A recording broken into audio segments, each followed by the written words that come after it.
Hi, and welcome. You're listening to the X22 Report. My name is Dave, and this is episode 1446A, and today's date is December 12th, 2017, and the title of the episode is, Hold On to Your Seat, the Entire Economy is About to Change. Let's get into the economic collapse financial news. Now, as we can see, cryptocurrency, it has really taken off, and Bitcoin and many other cryptocurrencies have taken off as well. And what we're seeing is that the bankers, they're struggling to control the situation. Even the government, the SEC, they're getting involved. They're very worried about cryptocurrencies, Bitcoin, ICOs, and they're trying to create these regulations. They're looking for those people who are trying to, not pay any type of taxes on the cryptocurrencies. And the problem they're having is that the system and all these platforms, they don't exist in the United States. Many of them are outside of the United States. And these markets span national borders, and significant trading may occur on systems and platforms outside of the United States, and this is a huge problem. Well, it's a huge problem for certain governments. But for those people who are looking to get away from controlled currency, those people who are looking to get away from the central banking system, cryptocurrencies is giving them that opportunity. And I know there's people out there making the case that the bankers are controlling and they created the cryptocurrencies. Well, if that was the case and they were fully controlling the cryptocurrencies, they would have had all these regulations. They would have had everything in place. It wouldn't be decentralized like we're seeing right now. They would have full control, and they wouldn't put a limit on how much could be created, because this would actually hurt them in the end. And you have to remember, the central bankers, their entire system is based on debt. So they would have to attach interest to the cryptocurrencies, because it makes no sense to create the currency without interest. They don't make a profit that way. Yes, the trading fees and things like that, but they're looking for control. They have enough wealth. They're not looking to own cryptocurrencies, just like they're not looking to own dollars. They create this out of thin air. They're looking to own hard assets, and they would never create something out of thin air where they wouldn't attach interest to it. Think about it. Go back to 1913. The government at that point in time had to borrow from the central bank. If you go back even further than that, to the other central banks in the United States and even to the United Kingdom, and going back in time, every single central bank, they created currency and the governments had to borrow the currency. Here, there is no interest. This is how you know the central banks aren't involved. This is how you know they're not really controlling this. Plus, it's decentralized. We see right now that there are bubbles all over the place. And the conventional investment wisdom holds that central banks will never let markets decline.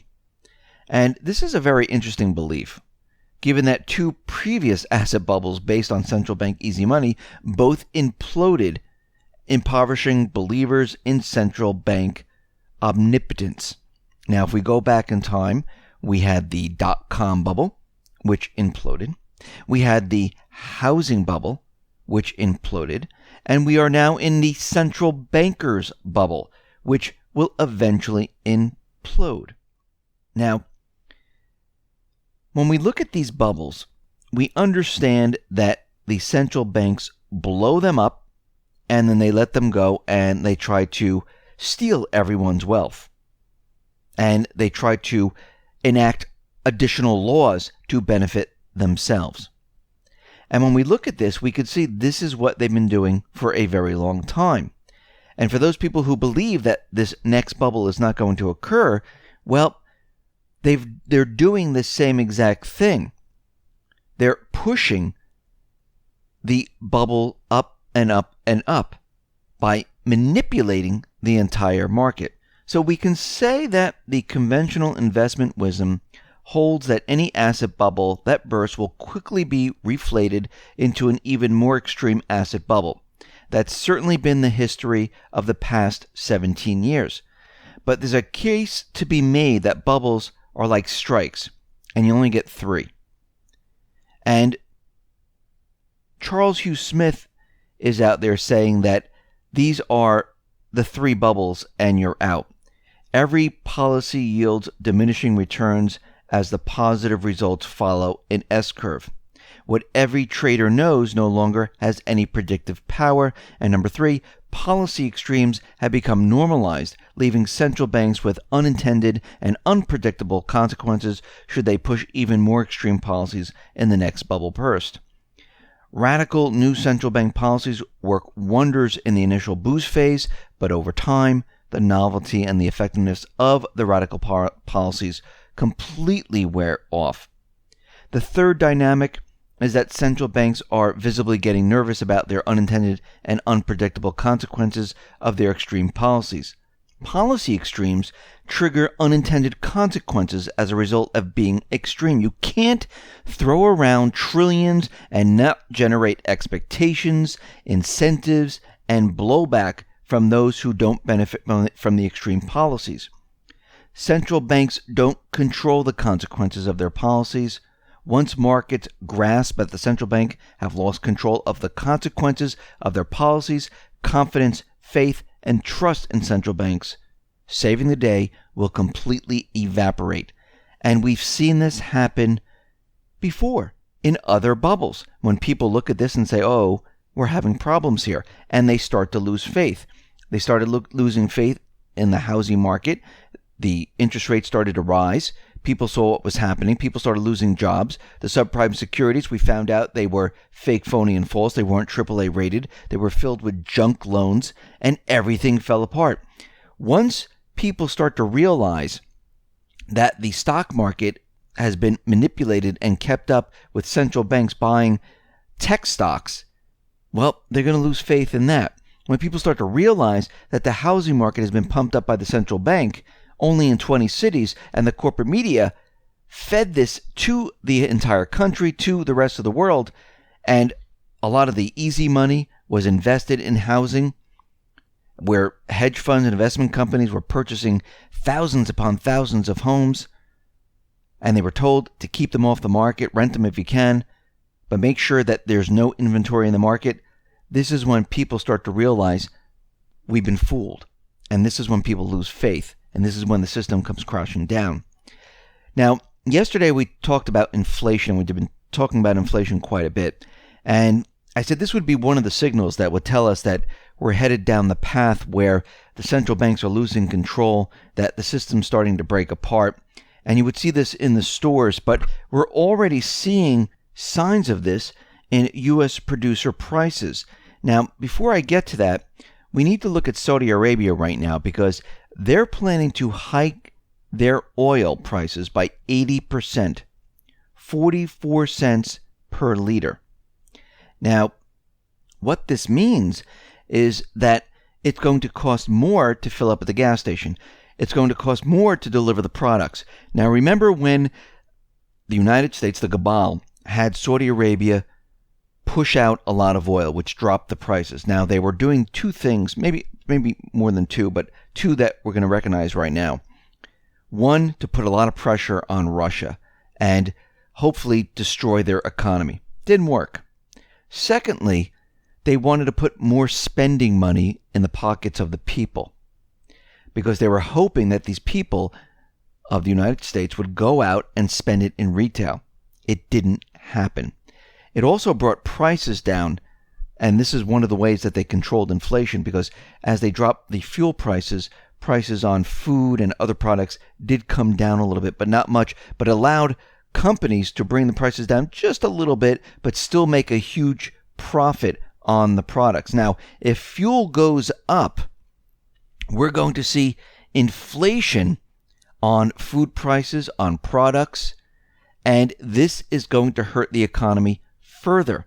And we're starting to see this. Now, the U.S. producer prices, well, it looks like they have surged, and they've gone up to 3.1% year on year. And what we're seeing right now, that this is the biggest jump since 2011. Now, once inflation starts to rise, the central banks will not be able to control it.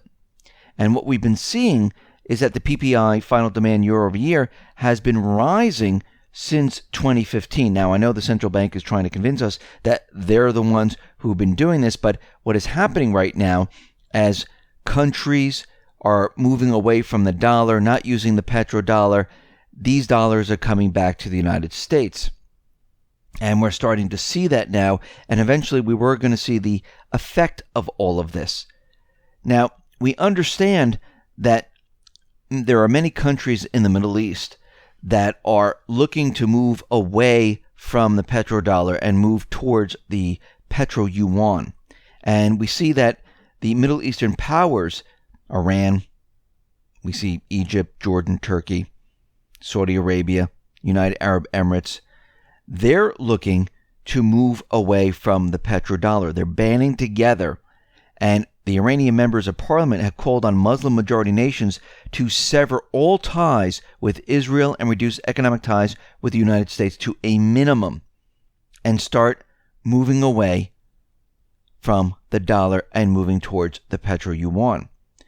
Now, this is a global switch from the dollar to the yuan.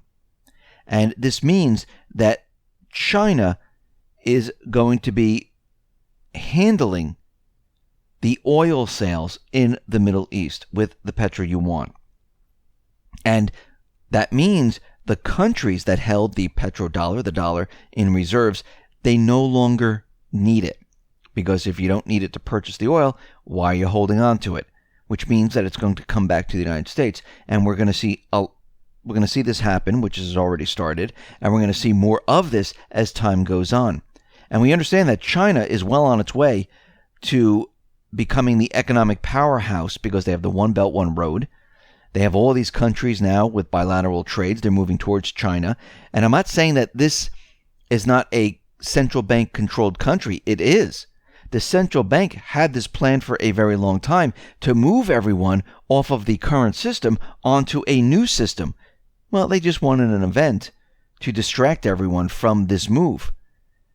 Now, while this happens, this is going to be a huge problem for the United States. We're going to be going through this change. The economy is about to change in a way that people really don't understand.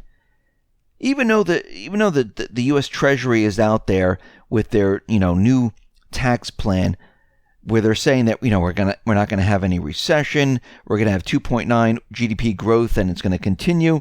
Well, they used fake math for all of this.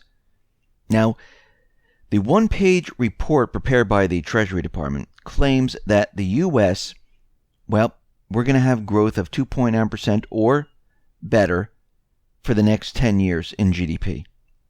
Now, when you look at this, you say, well, how did they get this number?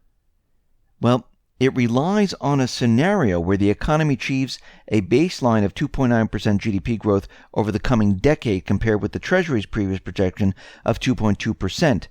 This additional 0.7 percentage point of annual growth, the report claims, will lead to an increase in tax revenue of $1.8 trillion.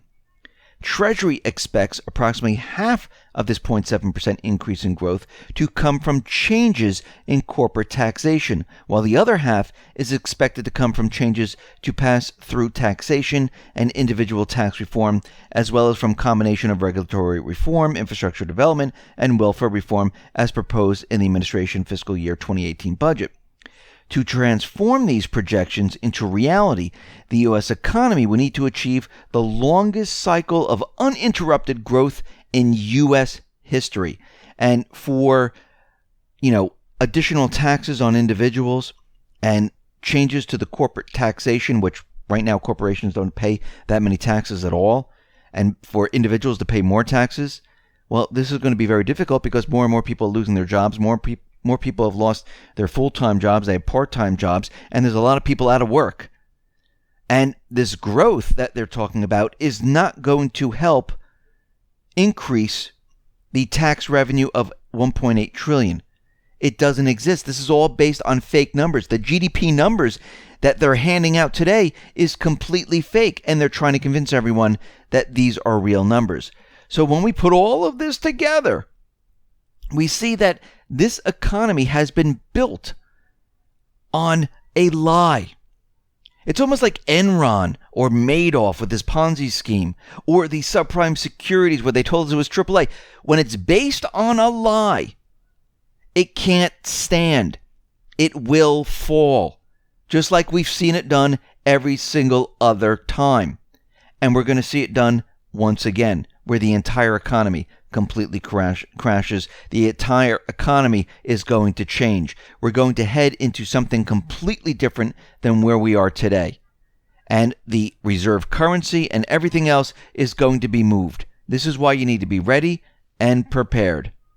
Listen, everyone, thanks a lot for listening. Be well, be safe, and especially be prepared. Thanks a lot.